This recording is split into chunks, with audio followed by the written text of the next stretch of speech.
Welcome to the second video on the Commander X16 metal assembly language editor. Let's load that bad boy up.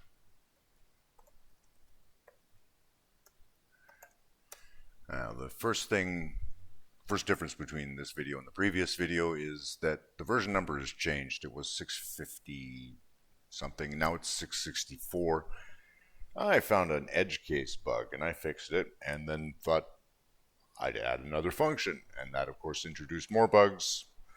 I fixed those two. It's all done now. There's nothing more to add to this program.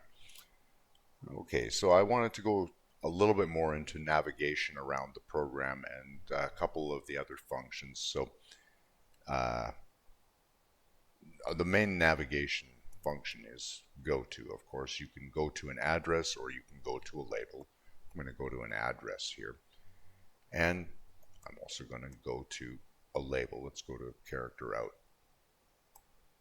This is up in the kernel, the default label for all these kernel subroutines. Now, if you're reading through your program and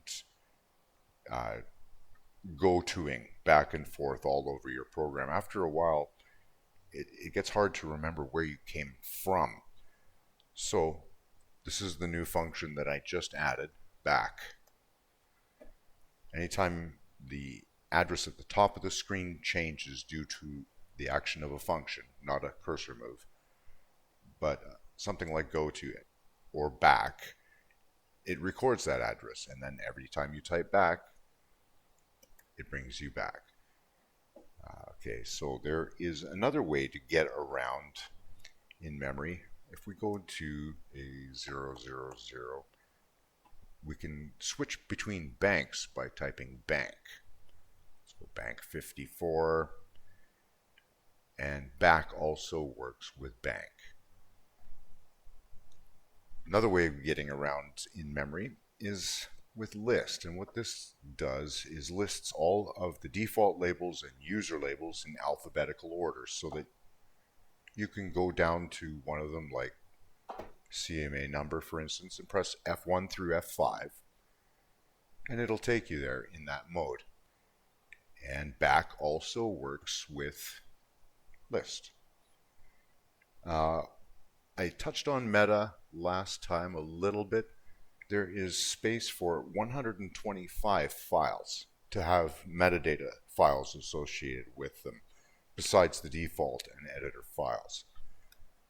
So you shouldn't run out of space anytime soon.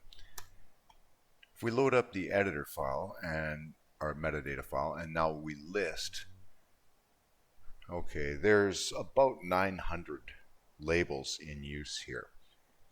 Altogether, there's 180 default labels, and then the editor file uses about 720 labels. So after a while, you can pretty easily forget what label it was you were looking for. Like, geez, did that start with a G or a Q? Well, once you're in list, if you hit the first letter, G or Q or Y, for instance. Okay, there is no Y, but it goes as far as it can. Let's go back to G. Maybe it wasn't G, maybe it was H. There is one label that is set by default that is not a default label, and it's this one, hex D. And the reason for that is, if I hit F1, it's a string. It's the only string that I included with the program. So anyway, what else was there? Oh yes, there was help. This is a list of all of the functions that I've got, except for the last two that I added because there was just no space without scrolling, and ain't nobody got time for that. So back was the one that's one of them that's not included on the screen. The other one is free. Now, once your program gets very large, like 20,000 lines or so, you're going to start running out of space for metadata. There's only about 100 kilobytes set aside for metadata space. So you can see, even with this very large program, the editor is about 9,200 lines of code, and I haven't even used half. I haven't even used half of the metadata space available. So let's see, what else was there?